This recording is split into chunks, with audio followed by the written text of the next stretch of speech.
एक गांव में प्रेमजी तिवारी नाम का एक बहुत ही बढ़िया बावर्ची रहा करता था।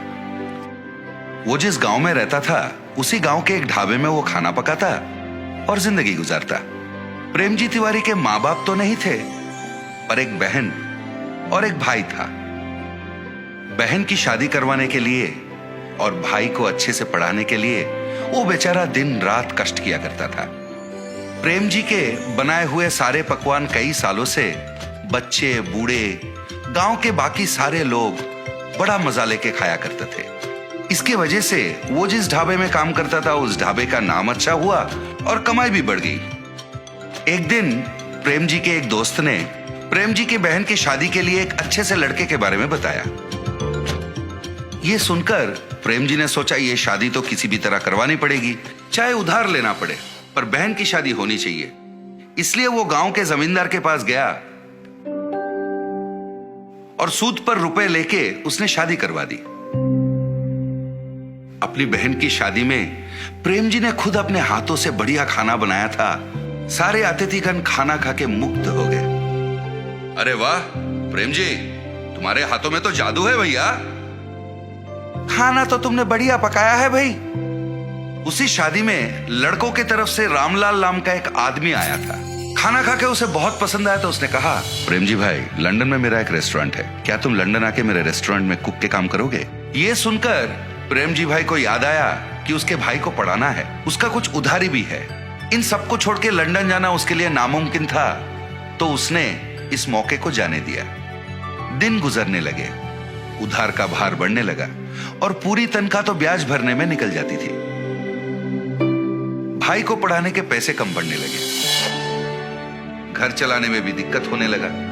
तो प्रेम जी भाई इन बातों को लेके मन कचोट के रह जाते थे। इस तरह महीने बीतने लगे, पर प्रेम जी भाई का आमदनी नहीं बढ़ रहा था। फिर एक दिन प्रेम जी भाई उदास बैठ के उपाय के बारे में सोच रहे थे। उसे लंदन से आए हुए रामलाल के बातें याद आए। अरे उसने तो मुझे रेस्टोरेंट में काम करने का मौका दिया था, ये बात मैं कैसे भूल गया। ये सोचकर वो रामलाल से मिलने चला। अरे प्रेम जी, आप इस तरफ?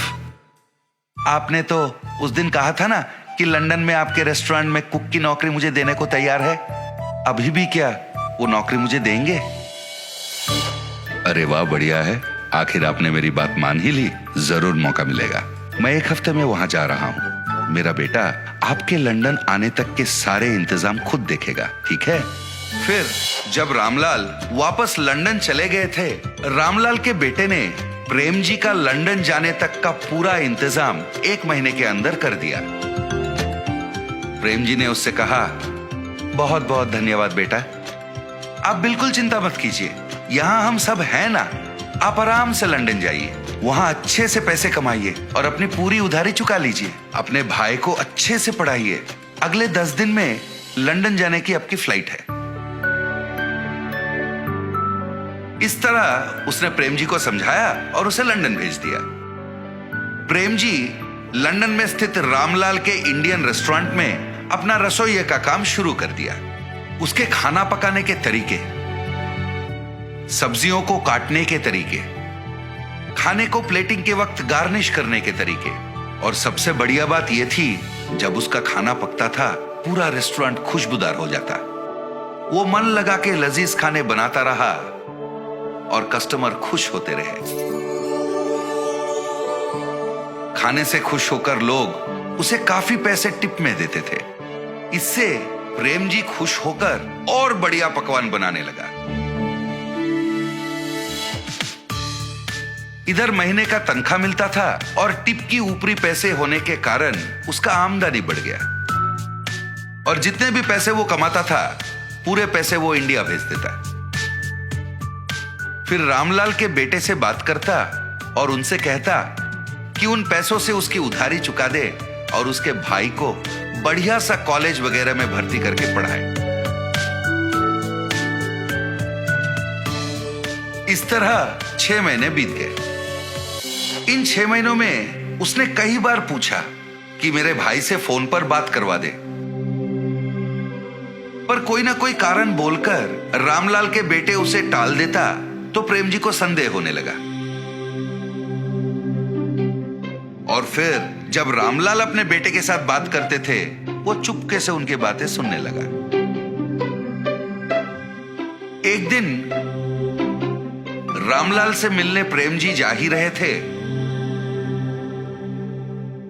उसने देखा रामलाल बहुत गुस्से में किसी से फोन पर बात कर रहा है, तो वो छिप के सुनने लगा। 6 लाख रुपए है भाई, ऐसे थोड़ी ना आ जाते हैं। प्रेम जी का हाथ का खाना बढ़िया है, इसलिए उसे मैं जो तनख्वाह देता हूं और उसके टिप के पैसे मिलाकर हर महीने उन पैसों को मैंने बचा के रखने को कहा था, ना कि इसके बारे में प्रेम जी के भाई को बताने के बारे में। कोई ना कोई उपाय निकाल और मुझे वापस फोन कर।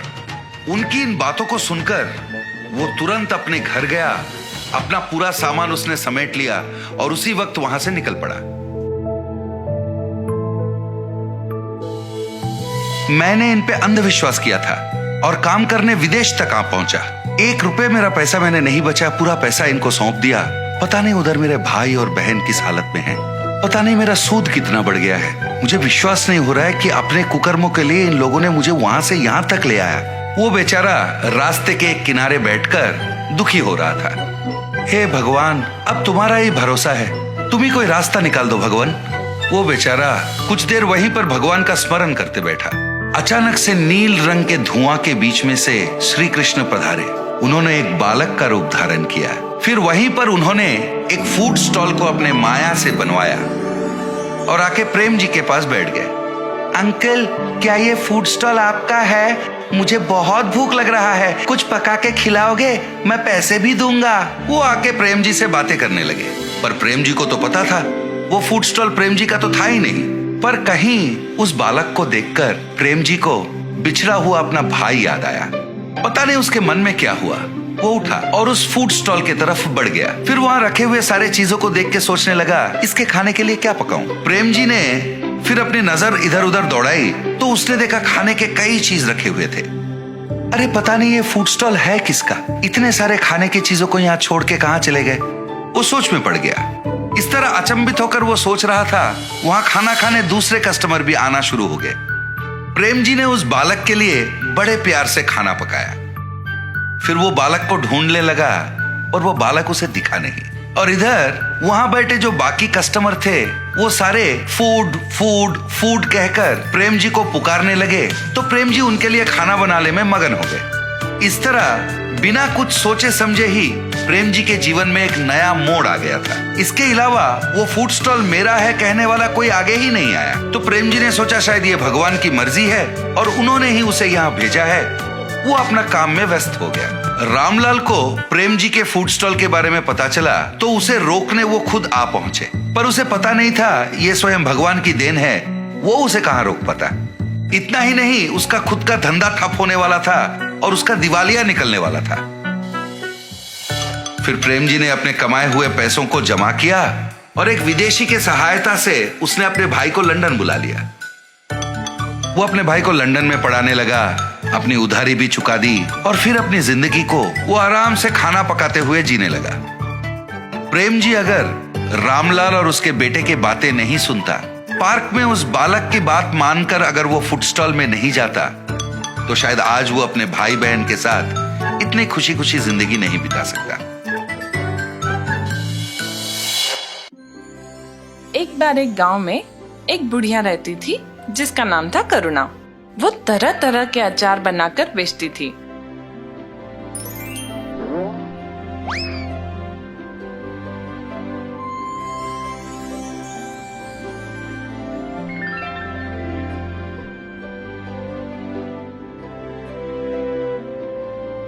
करुणा का स्वभाव बहुत ही अच्छा और मददगार था। उस गांव में कोई अचार की दुकान नहीं थी। कुछ ही दिनों में करुणा का व्यापार बढ़ने लगा और उसने अपने घर के बाहर एक नई दुकान लगाई जहां से वो अचार बेचने लगी।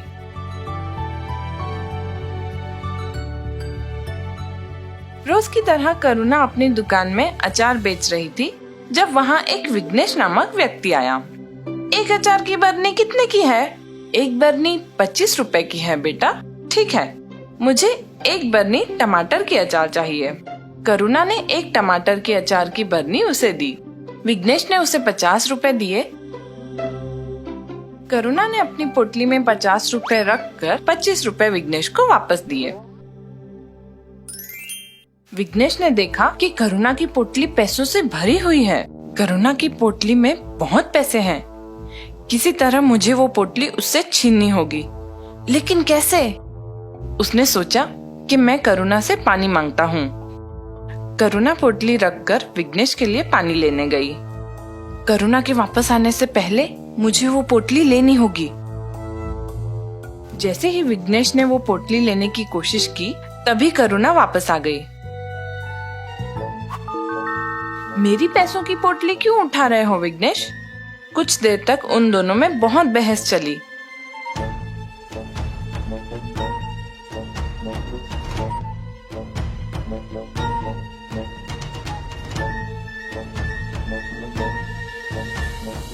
और विघ्नेश ने कहा, अब ये पंचायत ही तय करेगी कि ये पोटली किसकी है। तो अब मुझे पंचायत में बताना पड़ेगा कि ये मेरी पोटली है। विघ्नेश अभी छोटा है और अगर पूरी पंचायत के सामने उसे गलत साबित किया तो ये उसके लिए अच्छा नहीं होगा। वो अपनी गलतियों से खुद सीख जाएगा। अगर तुम्हें लगता है कि ये पोटली तुम्हारी है तो तुम इसे रख लो, मुझे कोई बहस नहीं करनी है। विघ्नेश ये सुन के बहुत खुश हुआ और वहाँ से चला गया। वो घर पहुँचते ही उस पोटली के पैसों को गिनने लगा। लगता है करुणा अचार बेचकर बहुत पैसे कमाती है, तभी उसने अपनी पोटली मुझे दे दी। मैं भी स्वादिष्ट अचार बनाकर बेचूंगा।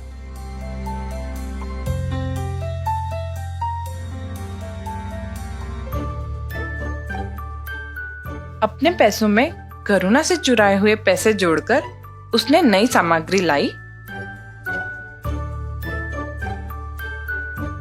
और अचार बनाना शुरू किया।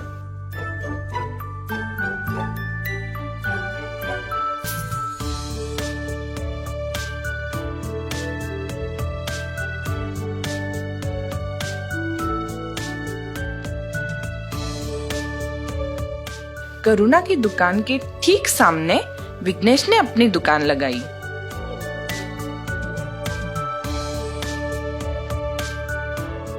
अचार ले लो अचार, नींबू आम मिर्ची की ताजी अचार।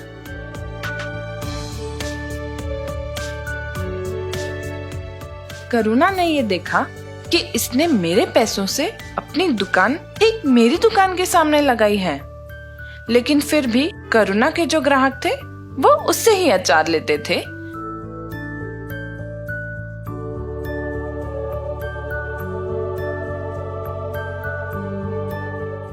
ना कि विघ्नेश से, क्योंकि विघ्नेश एक नया व्यापारी था। लोग उसकी दुकान से अचार नहीं ले रहे थे और इसके चलते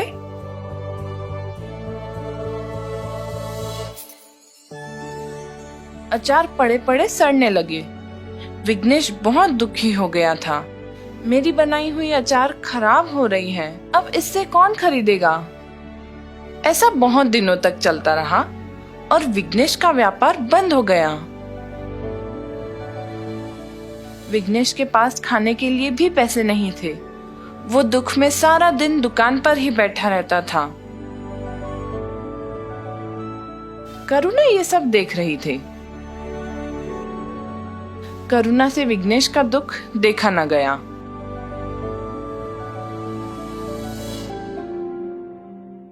और वो उसके दुकान पर गई। विघ्नेश ने करुणा को देखकर भी अनदेखा किया। विघ्नेश, तुम क्यों दुखी हो? तुम अचार की बरनियां बदल क्यों नहीं रहे हो? विघ्नेश ने करुणा को पूरी बात बताई। चिंता मत करो विघ्नेश, इस बार मैं जैसा बताऊंगी वैसे ही अचार बनाना। मैं तुम्हें अचार की पूरी सामग्री खरीदने के लिए भी पैसे दूंगी और जब तुम्हारा व्यापार फिर से चल पड़ेगा तब तुम मुझे मेरे पैसे लौटा देना। मैंने आपकी पोटली चुराई, आपकी दुकान के सामने अपनी दुकान लगाई और आप फिर भी मेरी मदद कर रही हैं। मैं ऐसा बुरा बर्ताव फिर कभी नहीं करूँगा।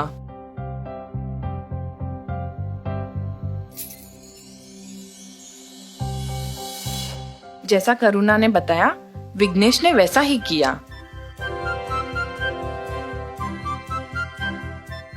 और जल्द ही उसका व्यापार बढ़ने लगा।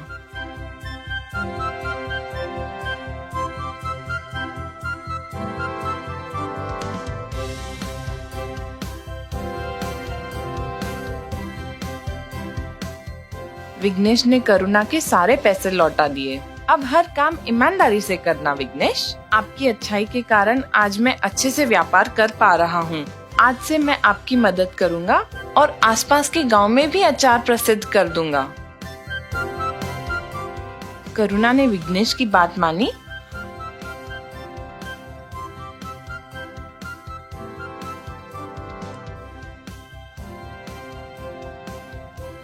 और अचार आसपास के गांव में बहुत प्रसिद्ध हुई। इससे उन दोनों को बहुत फायदा हुआ और वे दोनों हंसी खुशी रहने लगे।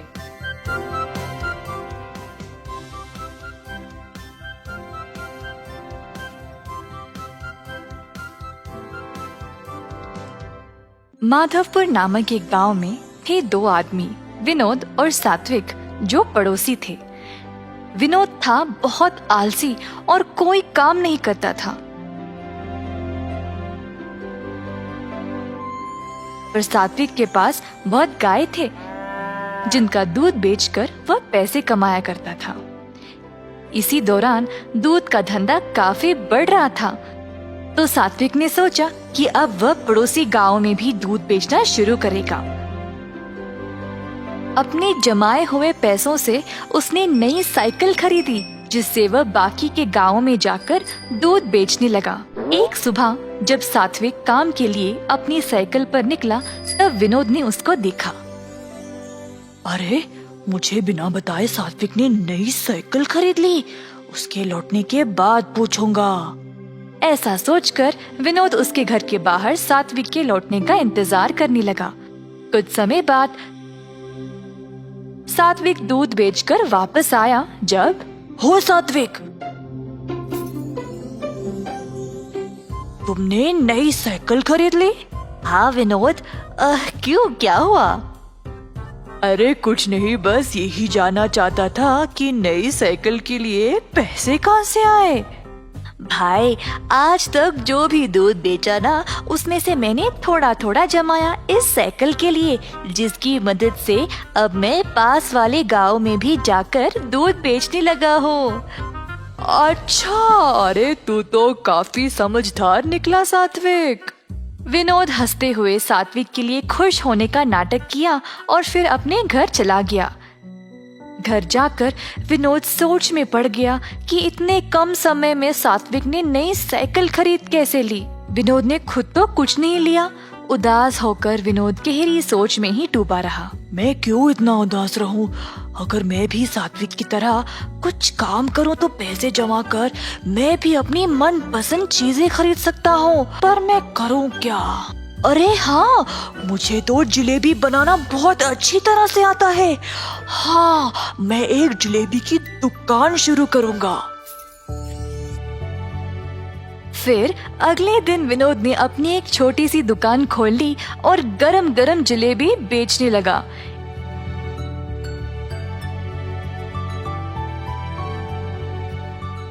एक जलेबी 5 रुपये, आधा किलो 50 रुपये और 1 किलो 100 रुपये में।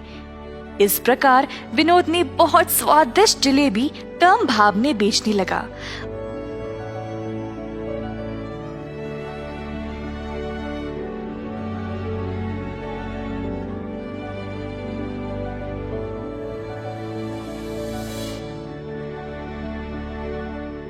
उसके गर्मा गर्म जलेबियों की सुगंध गांव के कोने कोने तक पहुंच गई। गांव के सारे लोग विनोद की दुकान पर आने लगे मजेदार जलेबियों का स्वाद लेने के लिए।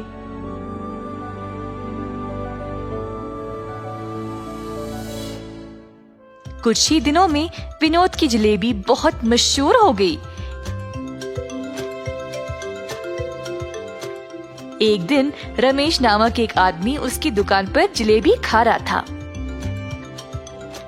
वाह विनोद, तुम्हारे हाथों की बनाई हुई जलेबी बहुत ही मजेदार है। इतने कमाल की जलेबी मैंने आज तक खाए ही नहीं भाई, वाह।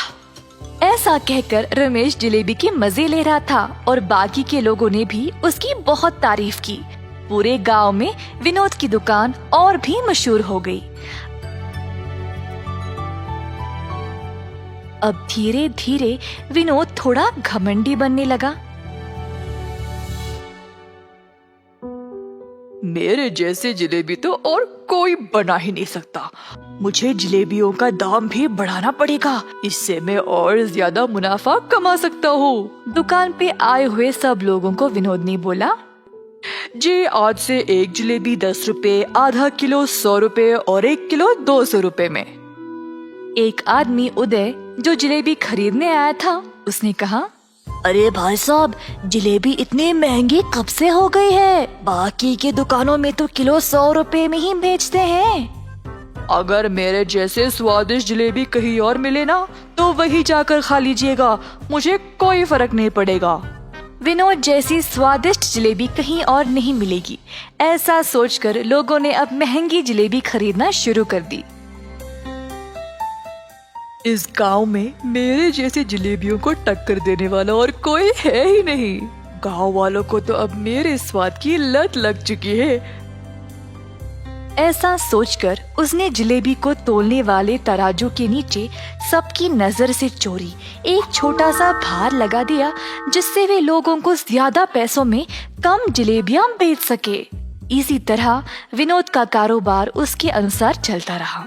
एक दिन गांव के जमींदार को विनोद की जलेबियों के बारे में पता चला, तो उन्होंने अपने नौकरों को उसके पास 1 किलो जलेबी लाने के लिए भेजा। नौकर गए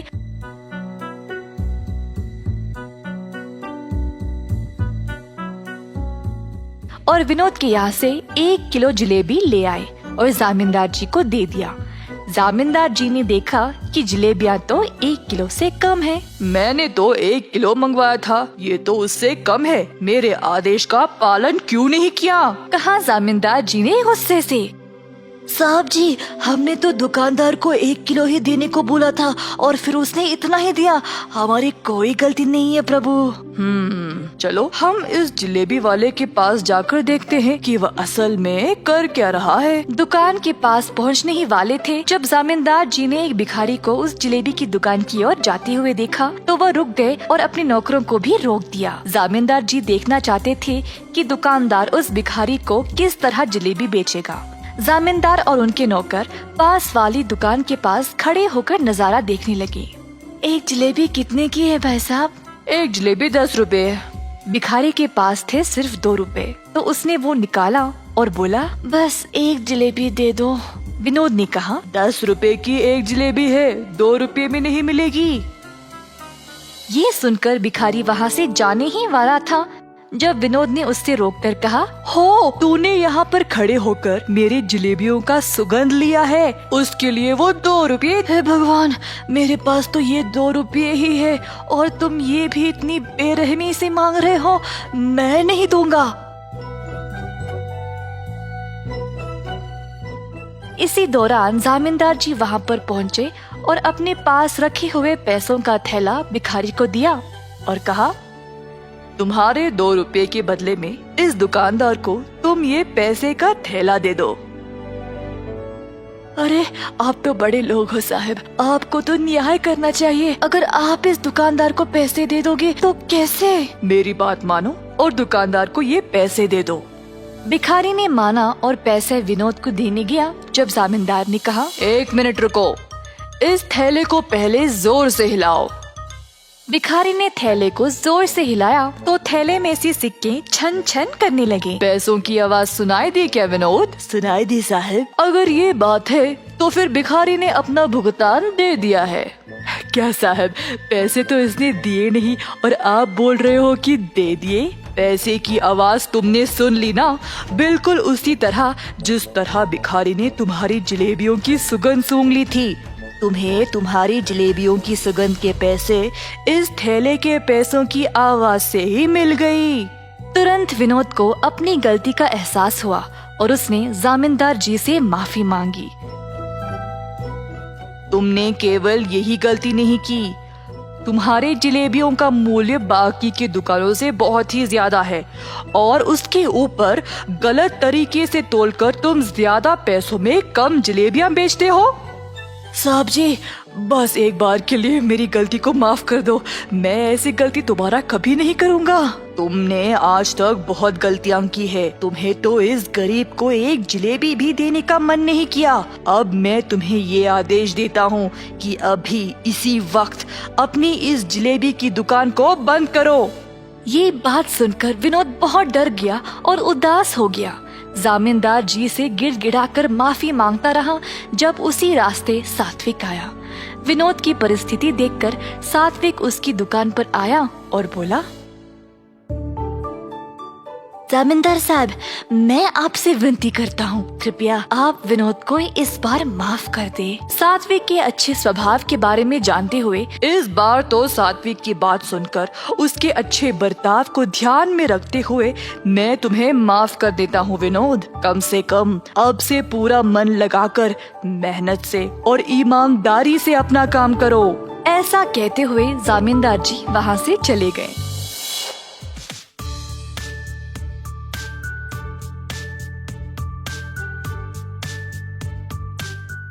सात्विक और जामींदार जी की बात सुनकर विनोद ने अच्छा नाम कमाने का ठान लिया।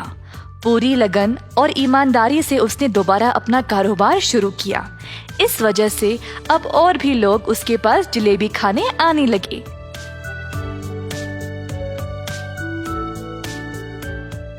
अंत में विनोद खुशी खुशी से और सच्चाई से अपना जीवन बिताने लगा।